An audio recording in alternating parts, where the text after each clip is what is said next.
Do you know why did Toyota hide it's name behind Lexus? അതായത് പലപ്പോഴും പലർക്കും അറിയാത്തൊരു കാര്യമാണ് ലെക്സസ് എന്ന് പറയുന്ന ബ്രാൻഡ് ടൊയോട്ടയുടെ ഒരു സബ് ബ്രാൻഡാണെന്നുള്ളത്. എങ്ങനെയാണ് ലെക്സസ് ഉണ്ടാകുന്നത് നിങ്ങൾക്കറിയോ? അതായത് 1980s എക്കണോമി അതുപോലെ തന്നെ റിലയബിൾ അതുപോലെ ബഡ്ജറ്റ് ഫ്രണ്ട്ലി ആയിട്ടുള്ള മാർക്കറ്റുകളിൽ ഏറ്റവും മുൻപന്തിയിൽ നിൽക്കുന്ന ഒരു ബ്രാൻഡായിരുന്നു ടൊയോട്ട.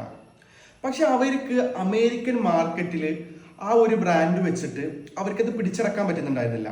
കാരണം അവിടെ മെഴ്സിഡസ് അതുപോലുള്ള മറ്റ് ജർമ്മൻ മോട്ടോഴ്സ് അതുപോലെ തന്നെ ലക്ഷറി കാറുകളായിരുന്നു അമേരിക്കക്കാർക്ക് കൂടുതൽ പ്രിയം. പക്ഷെ ടൊയോട്ടയുടെ കേസ് നോക്കുകയാണെന്നുണ്ടെങ്കിൽ അത് കൂടുതൽ റിലയബിൾ ആണ്, അതുപോലെ തന്നെ അഫോർഡബിൾ ആണ്. പക്ഷെ ലക്ഷറി എന്ന് പറയുമ്പോൾ അവർക്ക് ടൊയോട്ട തീരെ കൺസിഡർ ചെയ്യുന്നുണ്ടായിരുന്നില്ല.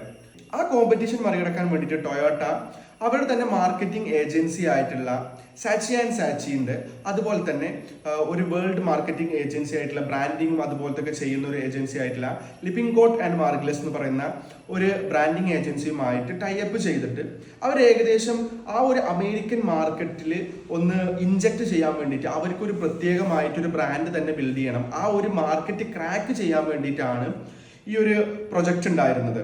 അപ്പൊ അതിൽ ഏകദേശം അവർ 219 പേരുകൾ സജസ്റ്റ് ചെയ്തു.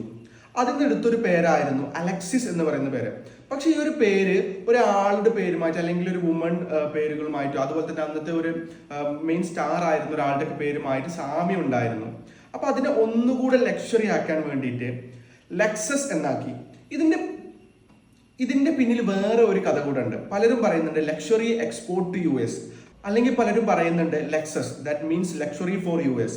ഇത് ഒരു വെരിഫൈഡ് ആയിട്ടുള്ള ഒരു സ്റ്റോറി ഒന്നല്ല ഈ ഒരു ലെക്സസ് ലക്ഷറി ഫോർ US എന്നുള്ളത്. പക്ഷെ ആ ഒരു ലെക്സസ് എന്ന ബ്രാൻഡ് അവർ അവിടെ ഉണ്ടാക്കിയെടുത്തതിന് ശേഷം ആ ഒരു അമേരിക്കൻ മാർക്കറ്റ് അവർക്ക് നന്നായിട്ട് ക്രാക്ക് ചെയ്യാൻ പറ്റി. ഇന്ന് one of the most luxury ബ്രാൻഡ്സുകളിൽ ഒന്നാണ് ലെക്സസ്.